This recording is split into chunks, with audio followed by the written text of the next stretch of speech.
Well, this week, U.S. Senator Cory Booker grabbed the spotlight, delivering the longest Senate floor speech in history, an impassioned 25-hour and 5-minute plea that called on everyday Americans to fight President Trump's agenda. But long before this epic speech, Booker had a knack for drawing eyeballs, almost always to call attention to public issues that weren't otherwise getting noticed.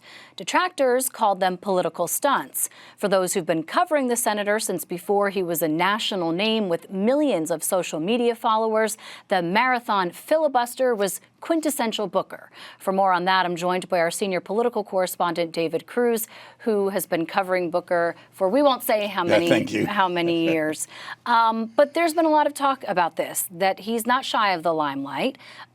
Is this just who Booker is? I mean, walk us back through history. Well, I think it is who Cory Booker is. I mean, going way back to the late 90s when he staged a hunger strike outside the projects in Newark, through saving a woman from a fire.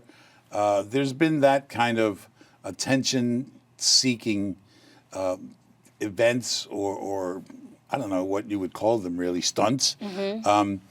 But it depends on who you talk to, whether or not they're effective or not. Nationally, because, you know, we also followed Booker when he ran for president all across the country. They love that stuff, or they loved that stuff. And while people in Jersey were like, oh, we're over it now, you know, I think in the middle of the country and heading out west, people are like, oh, that Cory Booker's so cool. He's a do-gooder. He shovels the snow when he's the mayor. He saves dogs who are freezing outside and puts them in his car or in a police car. I mean, those are all things, though, that did build up his reputation, his name, and really his, whether you like him or hate him, I mean, his likability as just an everyday person who's out there to do some good, his brand. Yeah. And I will say that, having really covered him for 100 years, I've never seen him not that way.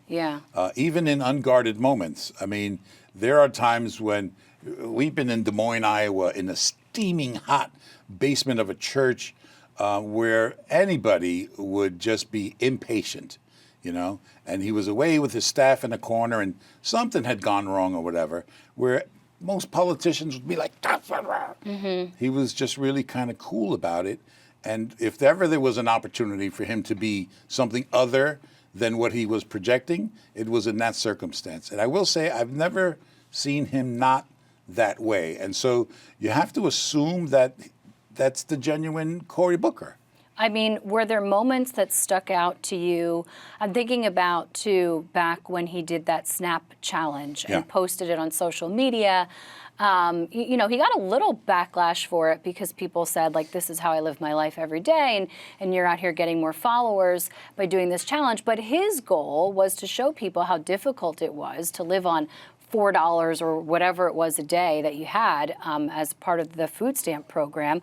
I mean, is it just the way he would go about it and the fact that he does have this penchant for drawing eyes? Yeah, he does sometimes have a tendency to stay on the stage too long. You know, after you've wowed the audience, you got to leave them wanting a little more. And I think sometimes he sticks around too much. You know, 25 hours is a long time to listen to Cory Booker, but that was clearly something else. It was, you know, the point was to be there for 25 hours. But I think that the Spartacus from a couple of years ago. That came during the Brett Kavanaugh hearings, Supreme Court Justice. He just stayed on too long, and he beat the metaphor to death, I think. And the right, particularly, Republicans and Republicans on the right, cannot stand him. Really don't. So then how effective is that then in leading the Democrats through what is definitely an identity crisis moment for them, but also someone who kind of needs to lead the charge if they are going to fight back in this way that they say they want to? Yeah.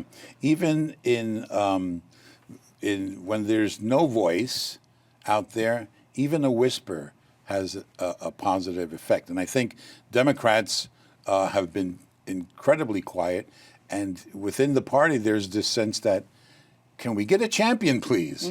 And I think that Cory Booker saw that vacuum and stepped into it. And I think overall, this was very effective for Democrats who I've talked to, who, even those who aren't big Cory Booker fans, felt like he really hit a home run this time.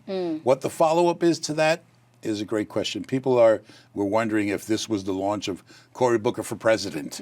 Well, that which talk is not always impossible. Comes. Yeah. All right, senior political correspondent David Cruz for us. David, thanks for coming in. Good to see you.